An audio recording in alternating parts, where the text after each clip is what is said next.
மறைந்த பாசத்தலைவன் கலைஞர் கருணாநிதியோட பிறந்த நாள் இன்னைக்கு அவரு நம்ம கூட இல்லைங்கிறதுனால அவருக்கு வாழ்த்து சொல்றதுல எந்த பிரயோஜனமும் கிடையாது. அதனால அவரால் பலன் பெற்றவர்களை வாழ்த்துவோம். கலைஞரோட சமூக நீதி சிந்தனைகளால, தமிழ்நாட்டை பத்தின அவரோட பரந்துபட்ட தொலைநோக்கு பார்வைகளால தமிழர்கள் பிற்போக்கு சக்திகளின் பிடியில் சிக்காம அவங்களையெல்லாம் காப்பாத்துறதுக்கு அவர் யூஸ் பண்ண ராஜதந்திரத்தின் மூலமா, இன்னும் ஏகப்பட்ட விஷயங்களின் மூலமா கலைஞரால் பலன் பெற்று கொண்டிருக்கிற, பலன் பெறப்போகிற அனைவரையும் வாழ்த்துவோம். கலைஞரை அவரோட சமூக நீதி சிந்தனைகளுக்காக நினைவு கூறுற இந்த நேரத்தில் அவரோட நக்கலுக்காக நினைவு கூறலினா நல்லா இருக்காத. ஏன்னா கலைஞர் பல சிக்கல்களையே நக்கல்களா கடந்து போனவர். அதனால அதை பத்தி ஒரு 4 வார்த்தைகள் பேசிட்டு போயிடுவான். அதாவது 1991 கலைஞர் ஆட்சி கலைக்கப்பட்ட போது கலைஞர் பதட்டத்தோட உட்கார்ந்துருக்கிறாரு. ஏன்னா கிட்டத்தட்ட 13 வருடங்களுக்கு அப்புறமா கிடைச்ச ஆட்சி, அதுவும் 2 வருஷத்திலேயே முடிவுக்கு வருதுங்கிற பதட்டம் அவருக்கு. அந்த சமயத்தில் அவரோட அமைச்சர் ஒருத்தர் வேகமா உள்ள வந்து, தலைவரே அவ்வளவுதான் தலைவரே, எல்லாம் முடிஞ்சு போச்சு தலைவரே, கட்டம் கடைசியா குடியரசுத் தலைவரே கையெழுத்த போட்டாராம் தலைவரே அப்படின்னு பதட்டத்தோட சொல்ல, கலைஞர் ரொம்ப கூலா, யோ கையெழுத்த கடைசியா தாயா போடுவாங்க, முதல்ல உக்காரியா நீ அப்படின்னு அந்த சூழ்நிலையிலையும் வேதனைகளை எல்லாம் மறைச்சுக்கிட்டு நக்கலாத்தான் பேசியிருக்கிறாரு. அதே மாதிரி நார்த் இந்தியன் சாமியார் ஒருத்தர் ஒரு தடவை கலைஞர் தலையை சீவி கொண்டு வருவர்களுக்கு 10 கோடி ரூபா பணம் அப்படின்னு சொல்ல, அதுக்கும் தலைவன் ஆமாமா வர சொல்லு, வந்து சீவிட்டு போ சொல்லு, ஏன்னா என் தலையை நான் ஜீவியே ஏகப்பட்ட வருஷங்கள் ஆகுது, அவங்களா வந்து சீவி விட்டுட்டு போகட்டும்னு வழுக்க தலையை நீவிக்கிட்டு தலைவன் சொன்னதெல்லாம் வரலாற்று சிறப்பு மிக்க சம்பவம். அதே மாதிரி அம்மையார் ஜெயலலிதா கலைஞர் குடும்ப ஆட்சி நடத்துறாரு, குடும்ப அரசியல் பண்றாருன்னு அவர் மேல குடும்ப அரசியல்னு கொடூரமான தாக்குதல்களை நிகழ்த்தும் போது அதுக்கு தலைவன் ரொம்ப கூலா, குடும்பம் என்று ஒன்று இருந்தால் அரசியல் செய்வார்கள் தான், அதுக்கெல்லாம் யாரும் ஒன்றும் பண்ண முடியாதுன்னு ஜெயலலிதாவை ரொம்ப மென்மையா வாரின அந்த வார் இருக்குதே, அதுவும் வரலாற்று சிறப்பு மிக்க சம்பவங்கள் தான். இந்த மாதிரி கலைஞர்களின் நக்கல்கள் சாகா அவரம் பற்றவை. இன்னைக்கு அவர் இல்லைன்னா என்ன, இன்னும் ஏகப்பட்ட நூற்றாண்டுகளுக்கு இதெல்லாம் வாழணுங்கிறேன். அதே மாதிரி கலைஞரை பாராட்டுற இந்த நேரத்தில் அவர் மகள் கனிமொழியே நாம கண்டிப்பா பாராட்டி தான் ஆகணுங்கிற மாதிரியான ஒரு சம்பவம் நேற்று நடந்திருக்குது. அதுவும் எப்படிப்பட்ட சூழ்நிலையில இந்த சம்பவத்தை கனிமொழி பண்ணியிருக்கிறாங்கன்னா, உலகமே ரொம்ப மென்மையா இந்தியாவுக்கு எதிராக ஒரு மனப்போக்குக்கு போயிட்டு இருக்குது. அதாவது பாகிஸ்தானையும் இந்தியாவையும் சமமா வச்சு பார்க்கிற ஒரு மனநிலைக்கு உலகம்ங்கிறது கிட்டத்தட்ட போயிட்டு இருக்குது. அது இந்தியாவுக்கும் பாகிஸ்தானுக்கும் எல்லாம் பெரிய வித்தியாசம் கிடையாதுப்பா. அது ஒரு மதவெறி கும்பலால் ஆளப்படுற நாடு, அதே மாதிரி இந்தியாவும் ஒரு மதவெறி கும்பலால் ஆளப்படுற நாடு. ரெண்டுமே மதவெறி கோஷ்டிகள் ஆதிக்கம் செலுத்துற நாடுகள் தான். மதத்தின் பேர் தான் வேறையே தவிர அடிப்படையில் இதெல்லாம் கொடூரமான கும்பல் தான். அங்க மற்றவங்களுக்கெல்லாம் பாதுகாப்பு கிடையாது அப்படிங்கிற மனநிலை உலக அளவில் இன்டர்நேஷனல் கம்யூனிட்டி மத்தியில் ரொம்ப மென்மையாவது வர ஆரம்பிச்சிருக்குது. ஏன்னா நம்மூர் சங்கிகள் கடந்த 10 வருஷமா பண்ணின சம்பவங்கள் அப்படியே. இப்படிப்பட்ட சூழ்நிலையில தான் கனிமொழி இந்த சம்பவத்தை நிகழ்த்தி இருக்கிறாங்க. You wanted to know about the national language.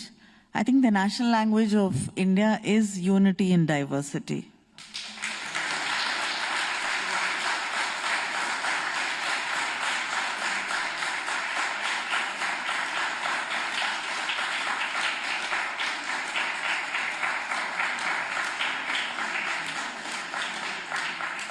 And that is the message this delegation brings to the world. And I think that is the most important thing today. And let us continue with that. Unity in diversity தான் இந்தியாவின் தேசிய மொழின்னு கனிமொழி ரொம்ப சிறப்பா ஒரு பதில சொல்லியிருக்கிறாங்க.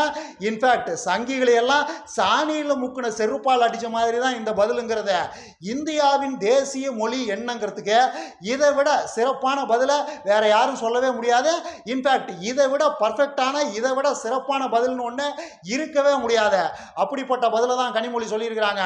இதில் இருக்கிற இன்னொரு முக்கியமான விஷயம் என்னன்னா, இந்தியாவின் தேசிய மொழி என்னங்கிறதுக்கு மட்டும் இந்த யூனிட்டி இன் டைவர்சிட்டிங்கிற இந்த பதில் சரியான பதில் கிடையாது. இன்னும் ஏகப்பட்ட கேள்விகளுக்கு இந்த பதில் தான் சரியான பதில். அதாவது இந்தியாவின் ஆன்மாங்கிறது எதில் உயிர் வாழ்ந்துகிட்டு இருக்குது, இந்தியாவின் இறையாண்மைங்கிறது எதை அடிப்படையாக வச்சு நகர்ந்துகிட்டு இருக்குது, இந்தியாவின் இறையாண்மைங்கிறதே அடிப்படையில் என்ன, இது எல்லாத்துக்கும் மேலே இந்தியாவுக்கு உலகத்தில் இல்லாத மற்ற எந்த நாடுகளுக்கு இல்லாத ஒரு சிறப்பு இருக்குதுன்னா அது என்ன, இப்படிங்கிற மாதிரியான ஏகப்பட்ட கேள்விகளுக்கு உண்டான பதில் தான் இந்த யூனிட்டி இன் டைவர்சிட்டி. மதவெறி மண்டைக்கு ஏறி போன மானங்கட்ட சங்கிகளுக்கெல்லாம் இது என்னன்னு எந்த காலத்திலையும் புரிய போறதே கிடையாது.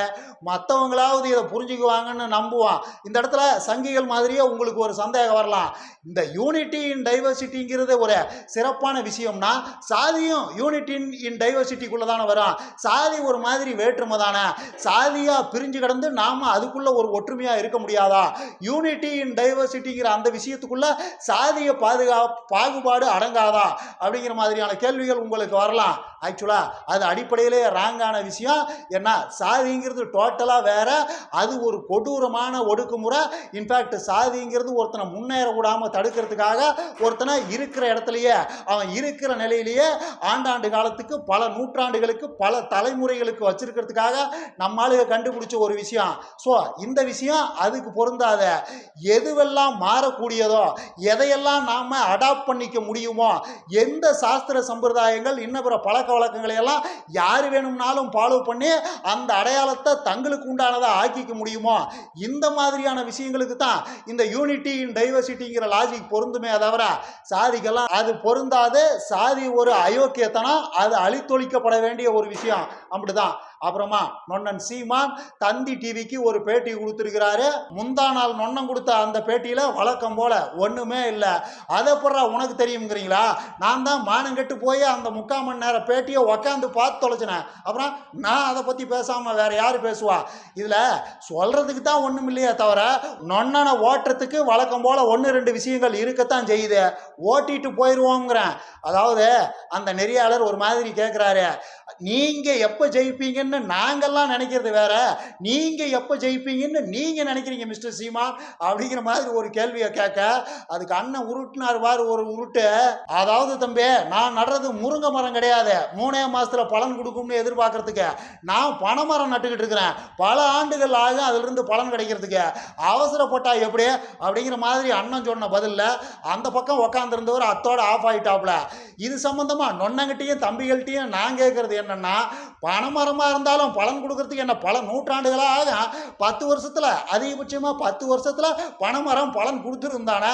ஏன்னா தம்பிகளா, 15 வருஷம் ஆகுது நொன்ன மரம் நட ஆரம்பிச்சு, இது வரைக்கும் எந்த பலனையுமே காணாம என்னடா கதை?